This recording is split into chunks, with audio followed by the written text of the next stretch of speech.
Olá, alunos. Eu sou o professor Ayrton, da sala 402. Sou professor de História do Brasil e vamos dar continuidade com os temas que nós estamos vendo. O tema que eu vou comentar hoje um pouco com vocês vão ser duas revoltas que ocorreram no período colonial, né, que vai ser a Revolta de Beckman e a Guerra dos Mascates. Essas duas revoltas, elas têm um caráter de revolta nativista. O que seria uma revolta nativista? Seria justamente uma revolta onde os colonos, eles pedem ou, de certa forma, né, reivindicam algum tipo de condição para a colônia, sem necessariamente pedir uma independência de uma determinada região. Ou seja, essas revoltas que nós vamos ver, o principal objetivo era uma insatisfação entre o pacto colonial, entre a colônia e a metrópole.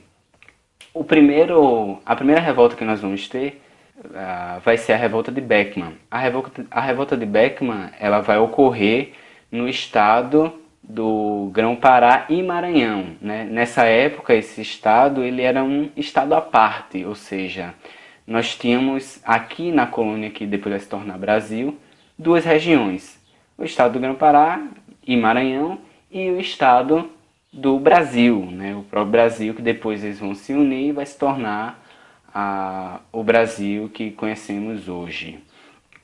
No estado do Grão-Pará, nós vamos ter, depois da saída dos holandeses aqui do Nordeste brasileiro, nós teremos justamente uma crise no café. Essa crise no café vai afetar grande parte da aristocracia canavieira, né, do Brasil. E o Maranhão ele vai estar incluso também nessa história. Entretanto, o Maranhão ele também vai ter outras particularidades, né? Desde 1640, 1650, o Maranhão já vinha sofrendo com a escassez de alimento, a dificuldade em conseguir gerar lucro para a região, né, e também para a colônia. E essa situação vem a piorar cada vez mais até o ano de 1682. O que é que acontece no ano de 1682? Nós teremos, né, a implantação de uma companhia de comércios do Maranhão.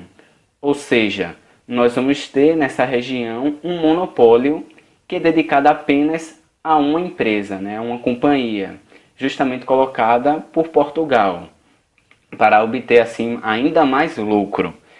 Bem, essa empresa, né, essa companhia, ela foi colocada lá com alguns deveres, né? Entre eles o dever de trazer anualmente 500 escravos para a região. É bom lembrar que a economia do Brasil durante a colônia e praticamente durante todos os anos do Império é baseada numa economia escravista, né? Nós temos os escravos sendo principalmente a grande força, né, que movimenta o país, e não é diferente no Maranhão.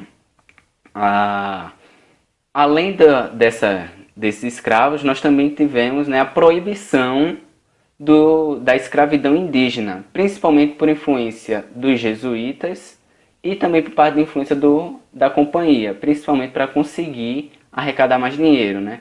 É importante lembrar também que os jesuítas, como um braço religioso, eles tinham também a obrigação, né, o dever de catequizar os índios.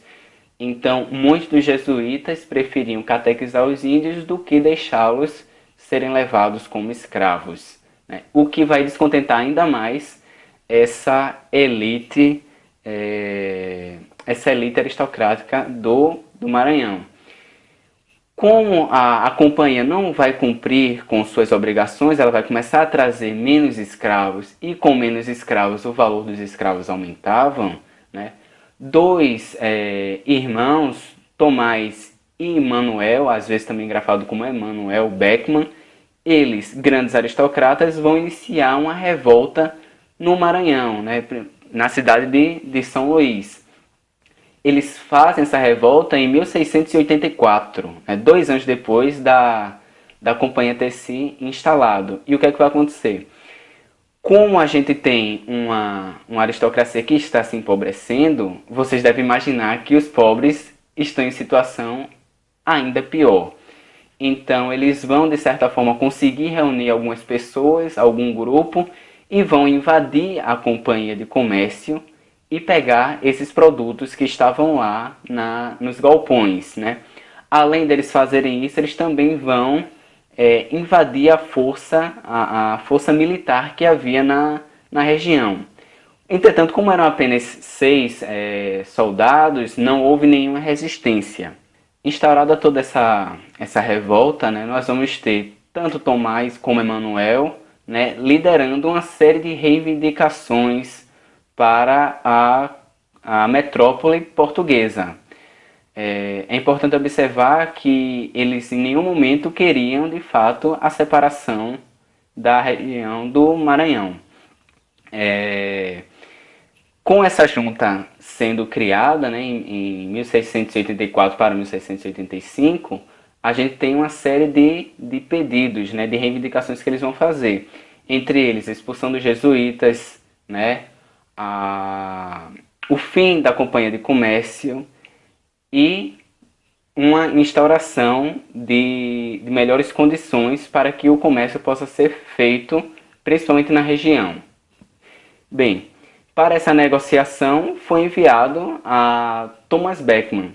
Só que o próprio Thomas Beckmann, né, talvez não esperando que fosse acontecer, foi preso em Portugal. Ou seja, Portugal não tinha nenhuma vontade de abrir mão de seus benefícios com a companhia de comércio. Então ele não permite que isso aconteça e prende Tomás.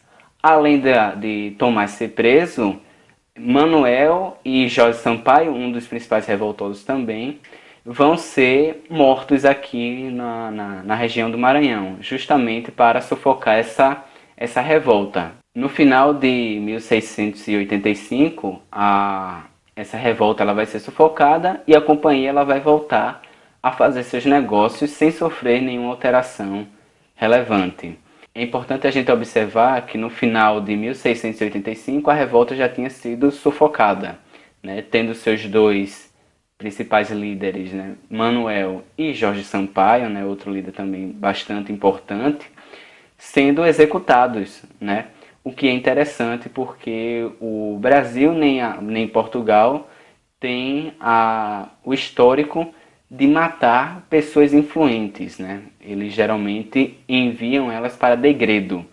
E o que é degredo? Degredo vai ser justamente um exílio forçado em alguma outra região pertencente à metrópole portuguesa. Geralmente eles são enviados para Angola, algumas regiões de Moçambique, para prestarem seus serviços lá, em troca de não serem executados. A Guerra dos Mascates ela vai ser uma disputa entre a aristocracia canavieira de Olinda e os comerciantes de Recife.